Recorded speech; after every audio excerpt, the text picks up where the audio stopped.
자, 오늘 세 번째 교회, 7교회 가운데 에베소, 서머나 했고요. 그 다음에 세 번째 등장하는 버가모 지역에 있었던 성도들을 향한 메시지, 버가모 교회의 메시지입니다. 버가모 교회는 양면성이 있어요. 환난과 핍박이 있어요. 그러니까 그 서머나 교회는 환난이 많은데 잘 견뎌서 책망은 없고 칭찬만 있어요. 근데 버가모 교회도 상황은 똑같은데 환난과 역경과 궁핍이 있을 때 잘 견딘 부류의 반 사람들, 그리고 배교했던 잘못된 교훈을 따랐던 사람들의 반, 그래서 칭찬과 책망이 동시에 있는 그런 교회가 버가모 교회입니다. 성지순례 다녀오신 분들 기억나실런지 모르겠는데 그 버가모 교회가 사실 밑에 있는 데만 보고 우리가 아크로폴리스까지는 안 올라갔는데 제가 하면 다 올라갈 것 같은데 아무래도 여행사를 터키 쪽에 넘겨서 일정을 그쪽에 협의하다 보니까 다음 스케줄 때문에 그냥 아래쪽만 보고 아크로폴리스까지는 안 올라갔었거든요. 거기 올라가면 아스클레피우스의 신전터도 있고 제우스의 신전터도 있고 또 아테네 신전터도 있고 이런 신전터들이 굉장히 많이 있어요. 물론 이제 유적터 돌 무더기 몇 개만 남아 있지만, 그래서 우상 숭배가 굉장히 팽배했던 지역이고, 또 서머나도 황제 숭배를 했는데 거기는 어떤 의미에서 시작점이라 그러면 버가모 지역에서는 가장 꽃 피웠던, 그래서 모든 황제들의 신상들을 세워놓고 오며 가며 통과할 때마다 의례적으로 숭배, 절하게 했던 그런 지역이 버가모 지역입니다. 그래서 우상 숭배가 가득하고 황제 숭배로 인해서 절하지 않고는 살 수 없는 동네, 예수쟁이들은 도저히 살 수 없는 그런 동네가 바로 이 버가모라고 하는 지역이었습니다. 대한민국이 예전엔 좀 그렇지 않았던 것 같은데, 제가 어린 시절 신앙생활 할 때는 뭐 코로나 때문에 갑자기 그런 세대가 조금 온 것 같아요. 더 기독교 뭐 목사가 먹사가 되고 기독교가 개독교가 되고 예배를 강행한다고 비난을 받고, 뭐 갑자기 핍박이라고까지는 보고 싶지 않지만 여러 가지 조롱과 조속거리가 돼서 하나님의 말씀이 땅에 떨어지고 교회의 권위와 성직자들이 성직자답지 못한 이런 모습의 행태가 2년째 계속되고 있어서 좀 마음이 아픈데, 갈수록 버가모 교회의 상황과 같은 이런 현상들이 조금 벌어지고 있는 것 같은 느낌이 있어요. 자, 제가 이제 PPT 하나씩 돌려볼게요. 오늘 본문은 버가모 교회에다가 하나님을 수식할 때 항상 그 교회에 편지할 때 7 금촛대 사이를 거니시는 이가 말씀하시되 뭐 이런 식으로 표현하듯이 주님을 수식하는 단어가 있는데, 특별히 버가모 교회에서는 주님이 자신을 수식하는 단어가 좌우에 날선 검을 가지고 있는 주님이시다, 이렇게 쓰고 있어요. 성경에 보게 되면 히브리서 4장 12절에 하나님의 말씀을 칼로 비유했는데 하나님의 말씀은 살아있다. 그래서 활력이 있죠. 당연히 살았으니까. 그래서 좌우에 날이 선 어떤 검보다도 예리해서 우리들의 혼, 우리들의 영, 그리고 육체들, 관절, 골수를 찔러 쪼개기까지 하며 또 마음의 생각과 뜻을 판단하나니 그랬어요. 하나님의 말씀, 그 입에 나오는 말씀, 칼로 싸운다는데, 칼이 여러분 부엌에 있는 식칼들은 등은 안 비죠. 아래쪽만 비죠. 근데 전쟁에 나가서 쓰는 칼들은 양날의 칼이죠. 그래서 찌르면 상대방 살로 잘 파고들 수 있도록 그렇게 만들었죠. 그러니까 하나님의 말씀을, 또 실제 예수님 자신을 좌우에 날이 시퍼렇게 서 있는 그런 칼이다. 주님 그렇게 말씀하고 있었거든요. 즉 여러분들이 갖고 계신 이 성경책이 들여다보면 나를 찔러서 내 속에 잘못된 부분들을 수술해낸다는 말이에요. 실제 그렇습니까? 하나님의 말씀은 날선 검보다 더 예리하다고 했는데 이 말씀을 대할 때 그 예리함이 느껴지시고 내 죄가 지적당할 때 통한의 눈물이 흘려지시고 나를 위로하시고 격려하시는 말씀을 대할 때 하늘로부터 내리는 강력한 에너지와 힘이 느껴지십니까? 전혀 안 읽으시니까 안 느껴지시는 거죠. 전혀 예리하지 않습니다. 그냥 둔탁해요. 나는 여러분들이 말씀을 대할 때 어쩌면 이렇게 하나님은 나를 잘 아시고 오늘 내 삶을 이렇게 이끄시나, 칼보다 더 예리하다 느낄 수 있는 은혜, 경험, 체험할 수 있기를 바랍니다. 말씀과 기도 생활을 늘 가까이 하시기 바랍니다. 왜냐하면 말씀과 기도에 깨어있는 사람, 가까이 하는 사람은 주님도 여러분과 가까이 하세요. 말씀과 기도에 무딘 사람은 주님도 여러분과의 관계가 무딘 관계로 살아갑니다. 일주일에 한 번 코로나 시대에 교회에 나오셔서 예배 자리에서 말씀 듣는 것도 참 귀하고 축복스럽고 소중하지만 일주일 동안 삶을 사시면서 그 소중한 하나님과의 관계를 말씀과 기도 속에서 늘 이어갈 수 있게 되기를 축복합니다. 먼저 이 교회에 보낸 칭찬이 하나 있는데, 내가 어디에 사는지 내가 안다. 네가 처한 상황 내가 안다. 하나님 주님이 아세요. 거기는 어떤 상황 환경 속에 살고 있냐? 사탄이 자리 깔고 펴고 앉아서 왕노릇하는 사탄의 권세가 있는 장소. 내가 내 이름을 굳게 잡아, 예수 그리스도 이름 십자가 굳게 잡아서 내 충성된 증인, 하나의 샘플로 충성된 증인이었던 안디바가 사탄이 있는 곳에서 순교를 당하는 그 순간에도 그 순교를 바라보면서도 나도 저렇게 죽을 거야 라고 믿음을 저버리지 않고 순교적인 영성으로 살았다. 그것을 주님이 칭찬하고 있어요. 여러분, 상황이 다 예수님을 부인할 수밖에. 왜? 당장 죽이니까, 재산 몰수해버리니까. 뭐 그런 이야기들이 신약교회 2000년 역사에 많이 있었잖아요. 예수 믿는 것 때문에 당한 교회 강제 철폐당하고 성직자들 순교시키고 성경책 불태우고 교인들 예수 믿게 다 흩어버리고 이런 역사가 비일비재했었잖아요. 그러니까 지금 버가모 지역 상황이 그런데 그럼에도 불구하고 그것을 보면 다들 놀래가지고 나 예수 안 믿을 거야. 두려워. 예수 믿으면 저렇게 되는 거야. 나 살고 싶어. 이렇게 하고 다 떠나가는 사람들이 대부분인데, 그럼에도 불구하고 내 생명의 시간표가 80년 살던 100년을 살던 짧은 100년도 안 되는 삶이지만, 그러나 이터널 라이프, 내 영혼이 온 나라, 영원한 나라에 내가 갈 것이다 라고 하는 것 때문에 세상적 육체적 죽음을 두려워하지 않고 육체와 영혼을 함께 지옥에 멸할 수 있는 그 하나님, 좌우의 날선 검보다도 예리하신 예수 그리스도를 두려워하고 그 하나님을 섬기기로 끝까지 믿음 작정 결단하고 그 믿음을 저버리지 않았다. 그것이 칭찬인데 나는 여러분에게 이 칭찬이 있기를 바랍니다.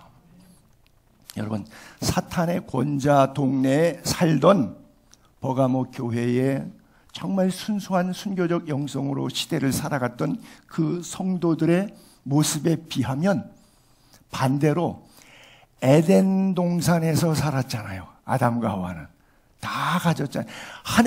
하나님의 은혜와 축복의 울타리 속에 살았는데도 믿음을 버린 사람들이에요.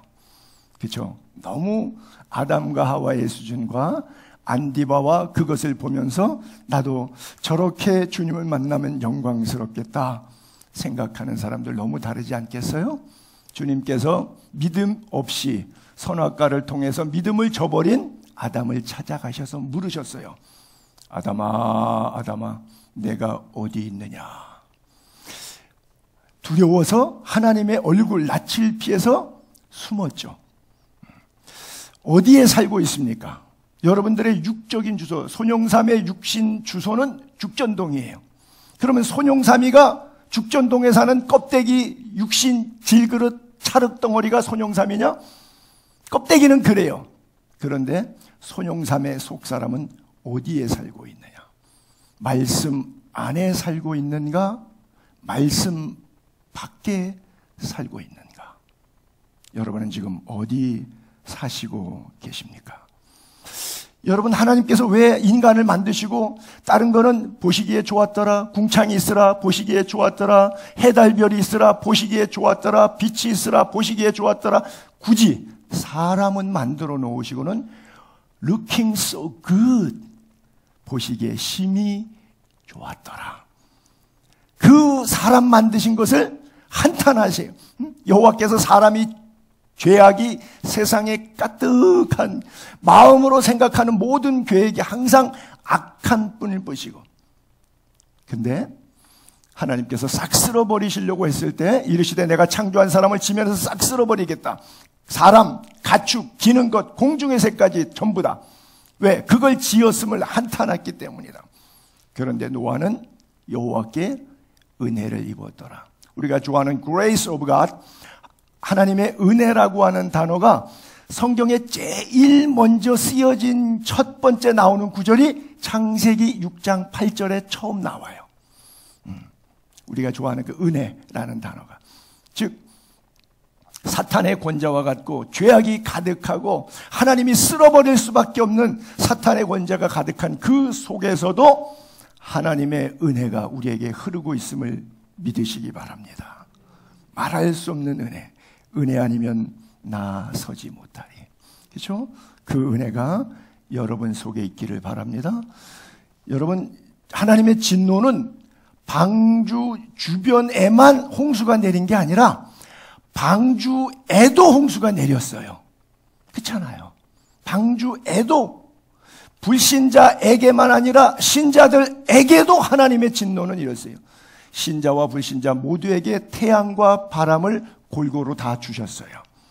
좋은 일도 굳은 일도. 근데 방주 안에서는 살고, 하나님의 은혜 안에서는 살고, 하나님의 은혜 밖에서는 살 길이 없어요. 은혜 아니면 나 살지 못하는 거예요. 그 하나님의 은혜 안에 늘 머물게 되기를 바랍니다. 그래요. 항상 폭우는 방주에게도 쏟아지지만, 우리에게도 질병과 환난과 역경과 문제가 있지만, 사방으로 우겨쌈을 당하지만, 하나님의 은혜 안에, 말씀의 방주 안에 사는 자에게는, 이 방주가 영어로는 아크라 그러거든요. ARK, 근데 구약에 똑같은 방주가 한 번 더 나오는데 어디서 나오느냐? 속죄소에서 나와요. 지성소의 속죄소, 아카시아 나무로 1m, 70m 직사각형 폭으로 약 70m 높이로 박스를 하나 만들어서 거기 세 가지를 집어넣고 위에다가 구룹천사 위에 피를 뿌리게 했는데, 그 속죄소를 영어로도 아크라 그래요. 이게 뭐예요? 방주예요. 피 뿌림을 통하여 보존받는 것, 이것을 grace of God, 하나님의 은혜라 그래요. 오늘도 말씀 안에서 이 성경이 우리의 아크가 되어서, 우리의 방주가 되고, 우리의 속죄소, 지성소가 되어서 하나님의 은혜로 보호함을 받게 되기를 주의 이름으로 축복합니다. 그래요. 이 안디바는 마르투스라고 이렇게 증인이라고 쓰고 안티파스라고 하는 사람 이름이 나왔었는데, 안티, 여러분 왜 안티라는 말을 간혹 이렇게 텔레비나 이런 데서 들어봤죠? 기독교 반대한 사람들도 안티기독이라 그러죠. 적그리스도도 안티크라이스트라고 그래요. 안티, 반대한단 말이에요. 저항한단 말이에요. 그거의 반대편에 서 있다는 거예요. 파스는 이제 세상을 얘기하니까 세상을 거부하는 사람, 황제 숭배를 거부하고, 모든 우상들을, 제우스를 비롯한 모든 아스클레피우스, 이 신상들에 절하는 것을 거부했던 사람, 안디바가, 안티파스, 한국말에는 안디바라고 이렇게 써 있는데, 그 안디바가 누군지는 모르겠어요. 그냥 성경에 단 한 번만 딱 나오니까 알 길은 없지만, 그러나 버가모 지역에서 예수 믿던 사람 가운데 한 사람일 텐데, 그 사람 이름 자체가 바로 안티파스예요. 세상을 거부하는, 우상을 거부하는, 사탄의 권자를 거부하는, 세상에서 살면서 세상 말 잘 듣고 적당히 죄 지면서 살아야 분위기 쩔고 좋은데, 그것을 굳이 거부하면 왕따 당하고 힘들게 좁은 문, 좁은 길을 걸어가야 되는데, 그 길을 기쁨으로 감당하며 걸어갔다는 사람들. 그래서 내 충성된 증인 안디바가 순교를 당했다고 이렇게 말씀하는데, 증인이라고 그 앞에 안디바를 수식한 단어가 증인이에요. 마르투스라고 하는 단어인데, 마르투스라고 하는 단어는 매튜라고 하는 단어. 마트, 이 뭐예요? 영어에서 그대로 써요. 순교자. 그래서 그리스 말에는 증인이라고 하는 단어와 순교자라는 단어는 전혀 다르죠. 영어에서도 마튜가 순교자지만 증인은 뭐예요? witness예요. 문이 달라요. 한국말도 달라요. 다 달라요. 근데 1세기에 공용어였던 헬라어는 다른 단어가 없어요. 다른 단어를 써야 되는데 다른 단어를 쓸 길이 없어요. 그래서 저 말투스라고 하는 단어의 앞뒤 문맥을 봐야 이걸 증인으로 해석할지 순교자로 해석할지 알 수가 있지, 저 단어만 놓으면 뭘 얘기하는지 몰라요. 왜? 단어가 없으니까. 동일한 단어니까. 같은 단어를 써요. 즉 1세기는 예수 그리스도의 증인은 다 순교를 당했다는 이야기입니다. 그리스도의 증인의 삶을 살겠다고 하는 것은 내 목숨이 하나님으로부터 왔기 때문에 하나님 나라 갈 때까지 그 믿음을 배반하지 않고 지키겠다고 하는 자기의 절대적 헌신이고 믿음의 고백이고 나타났던 삶의 열매인 것입니다. 순교를 보면서 과감하게 나도 그 순교가 부럽다라고 생각할 수 있던 믿음의 사람과, 순교를 보면서 아이쿠야 무서워 안 되겠다, 더 이상 예수 믿어서는 곤란하겠다 라고 생각하는 두 부류의 사람이 동시에 살고 있었던 버가모 교회. 같은 설교를 듣는데 반응이 다르게 나타나는 결과 얼마든지 있을 수가 있겠죠. 그죠? 동시대를 살면서 방주를 짓는 사람도 있고 방주 짓는다고 조롱하고 욕하는 사람도 있겠죠. 그죠? 출애굽할 때 430년 동안 모든 조상들의 노동 인건비를 애굽 사람 종되었던 집의 주인으로부터 청구해서 그 청구서대로 다 받아갖고 나왔는데, 그 금은부치 출애굽의 노동 인건비를 다 모았을 때 그것을 금송아지 만들 때 헌금한 사람과 아론에게, 반대로 모세가 성막 지을 때 모세에게 헌금한 사람과 분명한 다른 차이가 있겠죠. 아브라함이 선택했던 길과 조카 롯이 선택했던 길은 분명히 다른 길이었어요. 가끔 그런 말씀 드립니다만 기독교 만만하게 쉽게 믿을 수 있는 종교 아닙니다. 모든 종교는 뭐를 근거로 하냐? 기복을 근거로 합니다. 터 기자에다가 복복자, 기복을. 그래서 그것을 믿어서 거기다가 빌어서 거기다가 몇 푼 내서 그 존재가 나에게 복을 줄 거기 때문에 믿는 거예요. 모든 종교는. 기독교의 최악의 이단은 기복신앙입니다. 절대 갖지 않게 되기를 바랍니다. 그것 때문에 이렇게 병들어갖고 90% 이상 교인들이 질이멸렬되었어요. 10%도 안 남았어요. 주님이 물어요. 10명 문둥병자 다 고쳐주고 한 명만 돌아오니까 나머지 9은 어디 갔느냐 물으세요.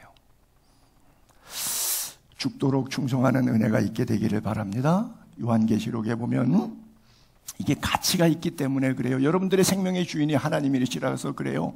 사로잡힐 자는 사로잡혀가라. 칼에 죽일 자는 마땅히 자기도 칼에 죽어라. 성도들의 인내와 믿음이 여기에 있다. 요한계시록 13장에 그랬고요. 14장에 이어서 성도들의 인내가 여기 있다. 그들은 첫 번째 하나님의 말씀을 지켜요. 두 번째는 예수 그리스도의 십자가에 대한 믿음을 지켜요. 할렐루야. 여러분들이 구원받은 것이 하나님의 아들 독생자 예수 그리스도를 십자가에 온 몸을 찢어서 물과 피를 흘려서 유혈이 낭자한 가운데 그 피로 우리가 속죄함을 입었기 때문에 이 말씀 붙잡고 그 예수 십자가 든든히 붙잡고 끝까지 믿음과 인내의 삶을 살아내는 것, 이것이 성도의 삶인 것입니다. 그래서 히브리서 11장 믿음장에는 여자들은 자기 죽은 자들을 부활로 받아들이기도 하고, 죽어도 남편이 신앙 지키다가 죽었으니까 힘들지만 그 과부의 삶이 오히려 부활을 믿으면서 기쁘게 받아들여요, 장례를. 또 어떤 이들은 더 좋은 부활을 얻고자 해서 심한 고문을 받아 죽어가는데도 구차히 석방되기를 원하지를 않아요. 어떤 사람은 조롱, 채찍질 뿐 아니라 결박, 옥에 갇히는 시험도 받고 돌로 맞고 톱으로 켜고 칼로 죽임을 당하고 양껍데기, 염소껍데기 가죽을 입고 바깥에 땡볕 속에 광야로 몰아내서 그 가죽에 뒤틀려서 점점 굶어 죽어가게 하는 궁핍과 환난과 학대를 받아요. 그래도 믿음을 지켜 쓴 사람들, 이런 사람은 세상이 감당하지 못하느니라. 교회 처음 나오시는 분한테 이 구절을 들이대고 예수 믿으면 이렇게 되는 거고 이렇게 될 때까지 예수님 믿음 지키십시오 라고 그러면 몇 분이 예, 맞습니다. 내 생명의 주인을 위해서, 날 위해 죽으신 예수를 위해서 나도 그렇게 그 길을 가겠습니다. 전도할 때 저 용어 절대 쓰면 안 되죠. 나오세요. 사업 잘 될 거예요. 나오세요. 건강 얻게 될 거예요. 나오세요. 좋은 일이 있을 겁니다. 이러고 전도 시작해야 되겠죠. 그것이 나쁘다, 좋다 하는 이야기가 아니라 적어도 믿음 안에서 하나님의 말씀이 여러분들의 삶을 감동한다면 하나님의 말씀이 우리의 삶에 구원받은 이후에 어떻게 살아가야 하는가라고 하는 주님의 명령과 질문 앞에 정당한 도전의 응전이 우리의 삶의 열매로 있어야 되지 않겠는가 하는 거예요. 왜? 이렇게 고백할 수 있는 전제 조건은 주님이 내 생명과 시간의 주인이시다 믿기 때문에 그러는 거예요. 천국의 영성은 어디에서 옵니까? 순교자 영성은 어디에서 옵니까? 천국을 믿는 믿음 안에서 오는 것 아니겠습니까? 그래요. 천국을 믿지 않는데 이 무슨 쓸데없는 이야기이겠어요. 부디 예수 그리스도를 내 인생의 주인으로 모실 수 있기를 바랍니다. 내 인생의 왕으로 모실 수 있기를 바랍니다. 아침에도 우리가 교역자 기도하면서 나눔할 때 제가 그랬어요. 디모데서를 읽다가 1장에 예수 그리스도의 명령을 따라 사도된 나 바울은, 근데 현대인들은 민주적 사회가 되다 보니까 명령이라고 하는 단어를 들으면 거부감이 생겨요. 명령, 그냥 좋은 말로 청유형 이 정도까지는 봐주겠는데 명령형 이렇게 문법 나오면 곤란해. 그러나 내가 부름받은 이유, 내가 성도가 된 것, 내가 구원받은 것, 그리고 나에게 구원받은 이후에 어떻게 살라고 명령하시는 그 주님 앞에, 영원한 왕이신 주님 앞에 나의 삶을 온전히 내어드릴 수 있게 되기를 바랍니다. 어차피 그분이 주인이시니까요. 칭찬 이후에 또 책망이 있었는데 내가 한 두 가지 책망할 것이 있는데, 첫 번째는 발람의 교훈을 지키는 자들이 있다. 이 발람 선지자가 모압 왕 발락에게 코칭을 했어요. 이렇게 하면은 저 나라 망할 거라고. 그래서 이스라엘 자손 앞에 걸려 넘어지는 도를 놨는데 그게 뭐냐? 우상의 재물 먹고 행음하게 하였느니라. 이와 같이 두 번째는 니골라당의 교훈을 지키는 자들이 있도다 그랬어요. 살다 보면 걸림돌이 있죠. 이렇게 말하면 뭐한데, 남편이 여러분들에게 걸림돌이 될 수도 있고요. 아내가, 자식이, 또 자기가 가장 믿던 동업자라 그러니까 친구가 내 인생에 걸림돌이 될 때가 있어요. 하여간 사탄은 다양한 방법으로 우리들에게 걸림돌을 넣는데 돌은 두 가지 역할이 있을 수 있어요. 징검다리처럼 디딤돌 되면 물에 안 빠지고 잘 걸어갈 수 있도록 도움닫게 하는 돌, 그것은 디딤돌이라 그래. 반석 대신 예수 그리스도가 바로 그거예요. 영혼이 여기서 멸망받아 죽어야 되는데 저 강 건너편에 있는 하나님 나라로 가기 위해서 중간중간에 안 빠지고도 갈 수 있는, 왜 개천 사이에 징검다리 돌 있지 않습니까? 디딤돌. 그 돌과 같은 교량 역할, 브릿지 역할을 하는 그런 돌이 있어요. 오직 예수 그리스도가 바로 그런 돌들이에요. 근데 이런 걸림돌을 놔가지고 죽게 만들었어요. 첫 번째, 이 발람 선지자는 뭐 당나귀 사건 때문에 잘 아시잖아요. 돈 받고 저주해 주라 그러는데 3번 다 실패해서 안 돼요. 그러니까 발람 선지자가 받은 돈은 있고 이 모압 왕을 도와줘서, 발락을 도와서 이스라엘이 계속 진격할 때 이걸 조금 막아줘야 되겠는데 어떻게 할까 고민하다가 1차 작전 실패니까 2차 작전에 아이디어를 줬어요. 바알 부월에서 우리 축제 열읍시다. 고기 왕창 사서 삶고 굽고 돌리고 바베큐 만들어 놓고요. 그 다음에 춤, 음악, 댄서들 다 동원하고요. 이쁜 여자들 다 굴려놓고 밤에 술 먹고 춤취한 다음에 그 여자들이 막 꼬셔서 안고 엎어져 넘어져가지고 그 밤을 보내게 만듭시다. 하나님의 말씀에 행음하지 않도록 말씀하셨고 우상의 재물 먹지 않도록 말씀하셨는데 우상 제전에서 나온 재물 갖다가 먹이고 그 밤에 미인계를 써가지고 전부 다 넘어지게 하면 행군을 잘하던 사람들이 영적 군사적으로는 막을 길이 없으니까 외부적인 저항에는 잘 견디니까 내부적으로 허리띠 풀고 무너지게 만듭시다. 이 작전을 발람 선지자가 모압 왕 발락에게 아이디어를 준 거예요. 이걸 걸림돌이라 그런 거예요. 제대로 걸려서 넘어졌죠. 바로 사탄의 권좌에서 믿음 지키지 못했던 사람들을 발람의 교훈을 지켰다. 또는 니골라당의 교훈을 따라갔다. 니골라당도 황제 숭배하는데 괜찮다. 왜? 일제시대 때 그랬잖아요. 1938년 9월 8일 이후에 1945년 8월 15일 해방될 때까지 만 7년 동안 1년에 52주 곱하기 7년이면 300주, 350주, 360주 가까이 매 주일마다 신사 참배하고 주일 예배 드렸잖아요. 대한민국 교회가 하나님 앞에 8년 동안 그따우 예배를 드렸어요. 예배도 아닌, 그러니까 짬뽕 신앙이죠. 말람의 교훈, 하나님도 섬기고 니골라당의 교훈, 예수도 섬기고 이런 식으로 다원주의 종교 사관이 팽배했던 그런 시대죠. 그런데 이 사건을, 발람의 교훈의 사건 걸림돌을 누가 정리하냐면 아론의 손자 가운데 비느하스가 있어요. 아론의 아들은 엘리아살의 아들은 비느하스인데 그 사건을 보고 회중 가운데 일어나갖고 손에 창을 들고 이스라엘 남자를 따라 그의 막사에 들어간 여자가 있었는데 그 남자와 여자의 배를 성관계하는 중에 위에서 그냥 한 몸뚱이로 찍은 거예요. 배를 꿰뚫어서 두 사람을 죽입니다. 그랬더니 연병이 이스라엘 자손에서 그쳤더라. 그 전염병으로 죽은 사람이 24,000명.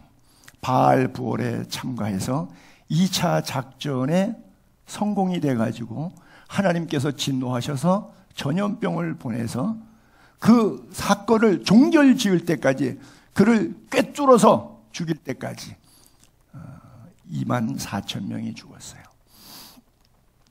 보라, 이들이 발람의 꾀를 따라 이스라엘 자손을 부올의 사건에서 여호와 앞에 범죄하게 하여 여호와의 회중 가운데서 연병이 일어나게 하셨느니라 그래요. 전염병이 어디에서 시작됐느냐? 타락에서, 범죄에서 시작됐다 그래요. 우리 몸 관리를 영적으로 그리스도인들은 잘 하셔야 됩니다. 너희 몸이 중요해요. 몸입니다. 영을 얘기하지 않습니다. 지금 몸을 얘기합니다. 너희 몸이 그리스도의 지체예요. 알지 못하느냐? 내가 그리스도의 지체를 가지고 창녀의 지체를 만들겠느냐? 결코 그렇게 살지 말라. 창녀와 몸 썩는 자는 창녀와 한 몸이야. 그렇게 하지 말고 둘이 한 육체가 되니까 반대로 주님과 합하는 한 영이 되라 말씀을. 이어서 음행을 피하라. 사람이 범하는 죄마다 몸 밖에서 있는 죄지만 음행은 자기 몸 안의 죄를 범하는 것이기 때문에 더 중요하다는 거예요. 그래서 너희 몸이 뭐냐? 하나님께로 받은 바 성령의 성전이란 말이에요. 그걸 알지 못하네, 알지 못했다 그러면 아시기 바랍니다. 너희는 너희 자신의 것이 아니라 십자가의 핏값으로 주님이 구속하신 몸이에요. 그런즉 너희는 몸으로 하나님께 영광을 돌리라 그래요. 여러분들의 몸이 하나님의 영광의 의의 병기가 되고 불의의 병기가 되지 않기를 바랍니다. 그래요. 이게 발람의 교훈이에요. 그래서 여러분, 나는 발람의 길 안 쫓아가고 나는 우상숭배 안 했습니다. 그런데 가서 음란한 짓을 일주일 동안 하고 돌아다니면 여러분들이 발람 쫓아갔다가 여기 와서 앉아 계신 거예요, 지금. 그걸 놓치는 거죠. 니골라당의 교훈을 멀리하라. 주님 말씀하십니다. 사실 에베소 교회를 볼 때 칭찬과 책망이 있는데 책망이 이런 게 있었죠. 칭찬이 그런 게 있어요. 네가 니골라당의 행위를 미워한다. 나도 그들을 미워한다. 그러니까 에베소 교회는 니골라의 문제가 있을 때 이겼어요. 그렇잖아요. 칭찬이었어요. 근데 버가모 교회는 이게 책망거리예요.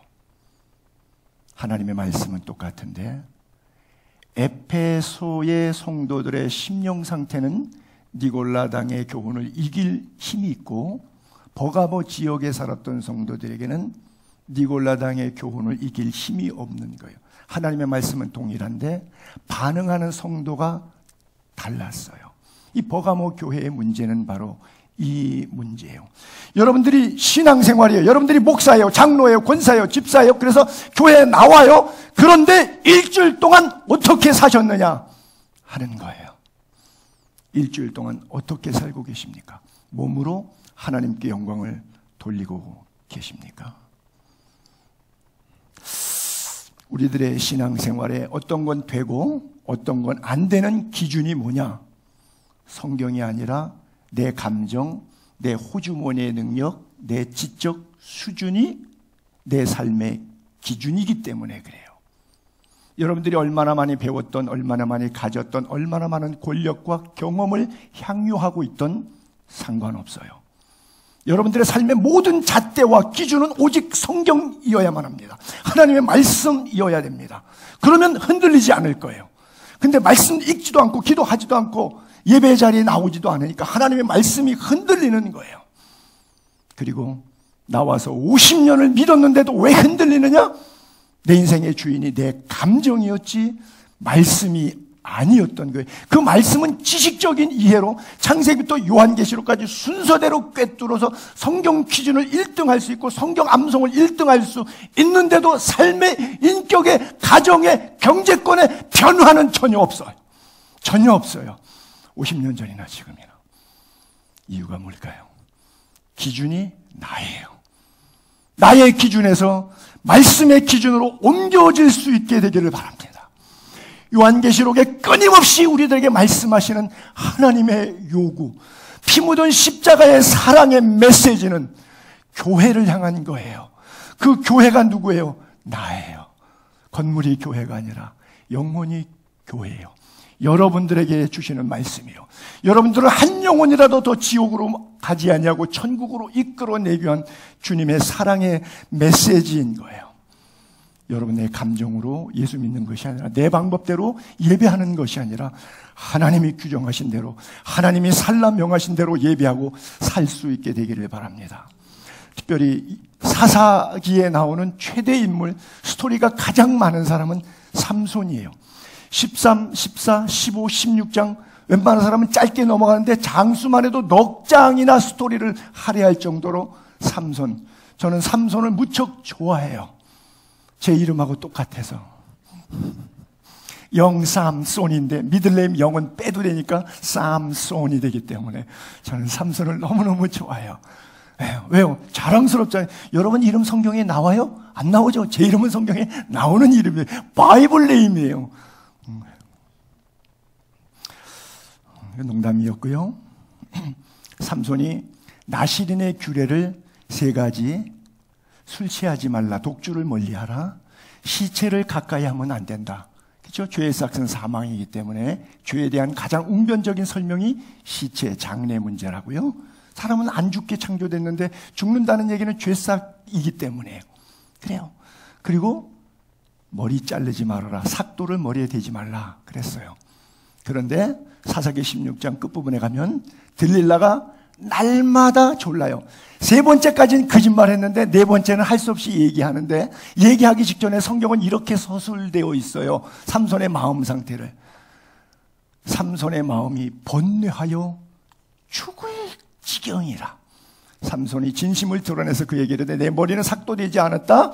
모태서부터 하나님의 나신이 됐기 때문에 만약 머리 잘리면 힘이 내게서 떠나서 나는 약해지고 다른 사람과 쌤쌤이야 얘기했어요. 여러분, 빨간 글자, 저는 읽을 때마다 역겨워요. 여러분, 그런 감정 안 드세요? 독주를 멀리하라, 시체를 가까이 하지 말라는데 7일 동안 혼인잔치하면서 고래 사냥해갖고 술독에 빠져 살고 술 취한 김에 아스글론에 내려가서 30명 때려 죽이고 수수께끼 불린 경품, 부모 장례식이 터져도 나신의 규례 기간에는 못 가요. 심지어 근데 자기 손으로 멀쩡히 살아있는 사람 30명을 때려 죽여서 겉옷 속옷을 갈취해와요. 있을 수 없죠. 그때는 하나도 괴롭지 않아요. 근데 그 잘난 머리카락 하나 자르지 않고 있는데, 그쵸? 세 가지 중에 2개, 66.6%는 다 파괴했는데 33.3%는 그 잘난 머리카락 하나 안 잘랐기 때문에 하나님 앞에서 내가 신앙생활 지금 올곧고 똑바르게 잘 하고 있다고 착각하고 있는 거예요.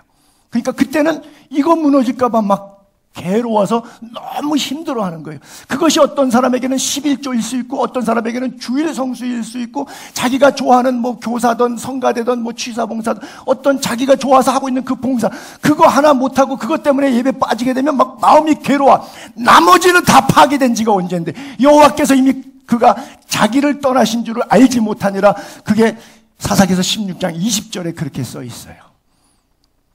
여호와께서 이미 자기를 떠나셨는데 첫 번째 파괴했을 때 끝났는데 왜 첫 번째는 안 괴로웠고 두 번째는 죽을 지경이 아니었고 세 번째는 나 좋아하는 것, 그거 하나 붙들고 있으면 하나님 앞에서 내 신앙의 도리를 다 하고 있는 줄로 착각하는 신앙, 이 얼마나 역겨운 신앙이에요. 마지막으로 그러므로 회개하라, 그리하지 아니하면 내게 속히 가서 그 입의 검으로 그들과 싸우리라 그래요. 참 기독교는 아이러니해요. 예수님 시절에 박해받고 예수님 돌아가신 다음에 1세기 때 박해가 극심합니다. 313년 밀라노 칙령이 있기까지 33년 오순절에 교회가 세워서 밀라노 칙령의 313년까지는 280년 동안의 기간을 지하교회, 박해받는 교회, 순교자가 가장 많이 나왔던 시절 교회를 통칭 카타콤 교회라고 불러요. 즉 지하교회라고 하는 거죠. 그때는 교회가 뜨거웠어요. 순수했어요. 죄와 과감하게 단절했어요. 근데 지상의 교회로 올라온 다음에 교회가 오늘 타락하고 부패했어요. 권력과 야합을 했죠. 그렇죠? 특별히 뭐 타교단을 비난하는 건 아니지만 천주교 같은 경우는 권력과 야합이 되어 있기 때문에 그들이 향유하는 권력, 감히 교황청을 건드릴 수가 없어요. 한국 천주교도 기독교의 전체 퍼센트의 절반도 안 되지만 우리보다 힘은 10배, 20배 더 많아요. 왜? 권력과 가지고 있는 권력이 있기 때문에 그래요. 캐톨릭이라고 교황청까지 연결돼 함부로 손 못 댑니다. 기독교는 함부로 말살시킬 수 있는데 천주교는 함부로 말살시킬 수 없어요. 개신교와 천주교의 그런 차이. 어쨌든 갈수록 편안해지니까, 부요해지니까, 배부르니까 타락하더라는 것이죠. 저는 회개하라, 그렇지 않으면 내 입으로 가서 내가 그들과 싸우리라. 이 말씀이 너무 무섭습니다. 여러분, 목사에게는 두 가지 헤매임이 있어요. 하나는 성경에 복이 많이 있으니까 복된 말씀만 골라서 복 받으시라는 말씀만 하면 나도 속 편하고 교인들도 편안하고 듣기가 굉장히 무난할 것 같아요. 근데 너무 악을 쓰는 얘기를 하고 듣기가 심히 불편한 얘기를 하면 나도 목이 아프고 여러분들도 속이 상할 거예요. 그 아픔이 있어요. 동시에 책임을 느껴요. 여러분 대체적으로 나중에 집에 가서 꼭 찾아서 읽어보세요. 신명기 28장은 축복의 장이에요. 이렇게 하면 들어가도 복을 받고 나가도 복을 받고 광주리 복 받고 그 유명한 신명기 28장이잖아요. 그게 토탈 몇 장이나 몇 절이냐면 66절이 있어요. 근데 66절 가운데 1절부터 14절까지는 이렇게 하면 복 받는다라고 써 있고요. 15절부터 나머지 68절까지 54계절, 즉 5분의 1과 5분의 4예요. 분량이. 이래서 저주받고, 이래서 저주받고, 이래서 저주받고, 이래서 저주받는다고 저주받는 내용 이유를 쭉 쓰고 있어요. 여러분, 이건 의미가 있겠죠. 산술적인 저의 말장난이라고만 생각하지 마시고 한번 신명기 18장을 차분히 정독하시면서 내용을 분석해서 분량을 생각해 보세요. 하나님께서 왜 분량을 이렇게 담으셨을까? 뭐가 쉬운 거예요? 타락하기 쉬운 거고 저주받을 가능성이 훨씬 더 많은 거예요. 5배나 더 많다는 뜻이에요. 그렇다면 목사에게 설교의 비중을 5분의 1쪽을 가리키는데 더 많은 시간을 써야 할까요? 5분의 4의 비중을 더 많이 써야 될까요? 가슴 아픈 이야기입니다. 여러분, 그냥 이렇게 질문해 볼게요. 여러분들이 잘못할 때, 타락할 때, 방종할 때 제 설교를 통해서 야단 맞는 게 좋아요? 아니면 저는 그냥 좋은 말만 하고 하나님의 입에서 나오는 칼로 한번 직접 혼나보실래요? 되게 무섭죠? 목사가 좋은 말 할 때 거기에 그렇게 써 있잖아요. 회개하라. 만약 안 하면 설교로도 못 고치면 이거 못 고치는 거예요.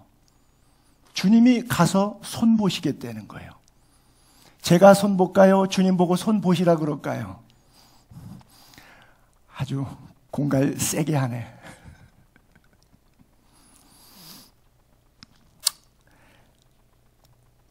여호와께서 소돔과 고모라 성을 멸하시기 전에 동일한 사건과 같이 이 바벨탑 사건이 있었는데 그때 인간의 모습을 성경은 이렇게 표현하고 있어요. 우리 이름을 내자. 그리고 흩어짐을 면하자 그랬어요. 사람들이 그때 왜 이것을 하나님이 기뻐하지 않냐면 모아서 하나님을 영광스럽게 하자. 여러분, 시대적 상황을 생각해 봅시다. 자기들이 하나님 말 안 들어서 홍수로 죽었잖아요. 근데 은혜로 방주로 살았잖아요. 그러면 나머지 삶은 하나님의 영광을 위해 살아야 돼요. 안 그러면 하나님이 진노해도 내가 더 높이 쌓아갖고 흩어짐을 면해서 우리 다 똘똘 뭉쳐갖고 우리 이름을 내자. 이렇게 사는 게 맞아요. 암만 얘기해도 감동이 안 오실 거예요. 소돔과 고모라, 롯이 눈을 들어서 선택한 지역이 소돔과 고모라입니다. 그런데 그 소돔과 고모라를 선택했는데 네 왕이 와서 소돔 고모라를 모든 재물 양식 다 뺏어가지고 아브라함의 조카 롯도 사로잡히고 재물까지 다 뺏겼어요. 그것을 아브라함이 가서 318명 다시 찾아옵니다. 그런데 찾아오면 뭐해요? 조금 있다가 또 하나님의 진노의 유황과 불이 소돔과 고모라에 내려서 온 성에 거주하는 모든 백성, 땅에 난 모든 것을 다 엎어 멸하셨더라 그래요. 영혼이 없고 하나님이 없이 물질적으로만 풍요한 것은 결국 저주의 결과예요. 그러나 오히려 아브라함은 전리품을 가지고 왔을 때 하나님 앞에 이렇게 합니다. 전쟁의 승리를 주셨으니까 10분의 1을 멜기세덱 제사장에게 샬렘 왕 멜기세덱 제사장에게 주어요. 그리고 전리품 다 갖고 오니까 소돔 왕이 다 뺏어왔으니까 회복시켰으니까 소돔 왕이 고마워서 아브라함한테 이렇게 말해요. 야, 전리품 되찾아온 거 어차피 우리는 전쟁에서 진 건데 당신이 되찾아오니까 그냥 당신 가져 이래요.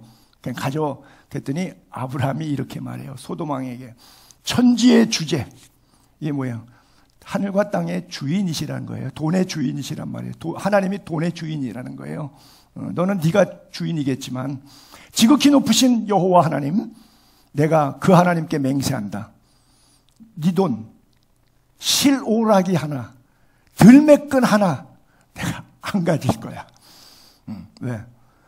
이유가 있어요. 이후에 여호와 하나님이 말씀 중에 아브라함에게 이렇게 말씀하세요. 두려워하지 말라. 나는 너의 방패, 전쟁마다 승리, 외적인 침략을 막아주는 이거 하나님, 또 너의 지극히 큰 상급이니라. 하나님이 상급이에요. 하나님 한 분만으로 만족하십니까? 하나님이 나의 상급 되어주신 것으로 충분하십니까? 두 분밖에 아멘 하는 분이 안 계셨어요. 마지막 17절은 귀 있는 자, 또 이기는 그들, 두 가지를 주는데 하나는 감추었던 만나, 또 두 번째는 흰 돌을 주는데 그 돌 위에는 새 이름이 써 있는데 그 이름은 당사자 외에는, 받은 사람인 당사자죠, 그 흰 돌 받은 사람 외에는 알 수 없다라고 써 있어요. 여러분, 감추었던 만나, 그냥 만나를 주면 이렇게 써 있으면 되는데 감추었던 만나를 쓰니까 어떤 주석을 봐도 다 없더라고요. 뭐 개인적인 이야기, 제가 요한계시록을 강의하면서 2달 전에 책을 사다가 쫙 지금 다 계속 읽고 있는데 25권의 책을 읽고 있습니다. 요한계시록을 강의하기 위해서. 왜? 딴소리 안 하려고. 그래서 여러분들의 설교가 25권의 책을 짜집기해서 나오는 설교인데, 근데 여기에 대한 기록이 왜 감추었던 만나라고 하는 스토리가 없더라고요. 그러다 보니까 이번에는 손용산 목사의 주석을 보는 수밖에 없어요. 모르겠습니다. 일반적으로 신학자들이 안 밝힌 거를 굳이 밝히면 이단되기가 쉬우니까. 그러나 유추 해석은 해볼 수가 있겠죠. 여러분, 만나는 그냥 매일 내린 것이 만나예요. 근데 속죄소 안에다가 만나를 넣어서 그 만나는 감추어진 만나를 보이지 않는 만나예요. 보이는 만나는 유효기간이 24시간이에요. 24시간 넘으면 썩고 벌레 키고 냄새 났어요. 근데 감추인 만나, 속죄소 안에 있는 만나는 40년 동안 썩었을까요? 안 썩었을까요? 벌레 생겼을까요? 안 생겼을까요? 안 썩고 냄새 안 나고 벌레가 안 생겼겠죠. 나는 하늘로부터 내려온 산떡이요 생명의 떡이니 모세가 광야에서 너희에게 준 것은 먹고도 죽었거니와 내가 너희에게 주는 양식은 먹어도 영원히 죽지 아니하는 생명의 양식이니. 주님 말씀하셨죠. 예수 그리스도가 바로 감추인 만나예요. 그 예수님 믿게 되기를 바랍니다. 그 예수님이 나에게 흰 돌을 주는데, 옛날에 고대사회 재판할 때는 판결에 검은 돌은 죄, 유죄, 흰 돌은 무죄 선포할 때 사용했고, 배심원들이 인원이 5명, 10명 많을 때는 돌을 갖다 놔서 어느 쪽 흰 돌이 더 많냐, 검은 돌이 많냐 갖고 최종 판결, 요즘 대법원에서도 헌법소원할 때 판결하는 거고 고대사회도 똑같이 했는데 그것을 돌로 했어요. 그래서 내가 죄인이지만 검은 돌과 같은 주홍같이 붉은 죄가 있지만 양털보다 더이게, 흰눈보다 더이게 우리를 반석 대신 예수 그리스도 앞에 세울 때 우리는 흰 돌처럼 세우고 그 위에다가 우리의 이름을 적어주시는 거예요. 아무개야. 그렇죠? 그래서 70인이 예수님이 보내서 전도하고 돌아왔을 때 막 우리가 기도하니까 막 귀신들도 우리에게 항복합니다 그러고 신나가지고 막 선교 보고했더니 예수님께서 선교 보고 끝자락에 찬물을 확 끈지면서, 야, 귀신들이 너희에게 항복하는 것 때문에 그렇게 촐랑거리게 기뻐하지 마. 왜? 만약 그 다음에 갔을 때 귀신 안 나가면 너 또 시무해갖고 실망해서 또 삐질 것 아니야. 그러니까 손에 나타난 어떤 결과물을 가지고 기뻐하는 것은 그건 참 믿음이 아니야. 너의 이름이 하늘에 기록된 것, 그것 때문에 기뻐하는 것이 변치 않는 영원한 기쁨이야. 이렇게 설명했거든요. 이 기쁨, 여러분에게도 새 이름이 있기를 바랍니다. 아브라함도 이름을 바꿔주셨죠. 사라도 이름을 바꿔주셨죠. 야곱, 발꿈치를 잡던 도둑놈 같은 인생을 살았던 야곱도 이스라엘로 이름을 바꿔주시고, 갈대와 같이 흔들리는 시몬도 반석이라, 게바라, 베드로라 이름을 바꿔주시고, 자기 혈기와 율법으로 흠이 없다고 자랑했던 사울도 변하여 사도 바울로 만들어주셨던 것처럼 자연인인 손영삼 여러분 개인을 거룩한 성도로, 하나님의 아들, 딸로 변화시켜주는 새 이름이 감추인 만난 예수 그리스도 십자가의 보혈과 동시에 반석 되신 예수 그리스도 위에 여러분의 생명책에 그 거룩한 이름이 있기를 주의 이름으로 축복합니다. 기도하겠습니다.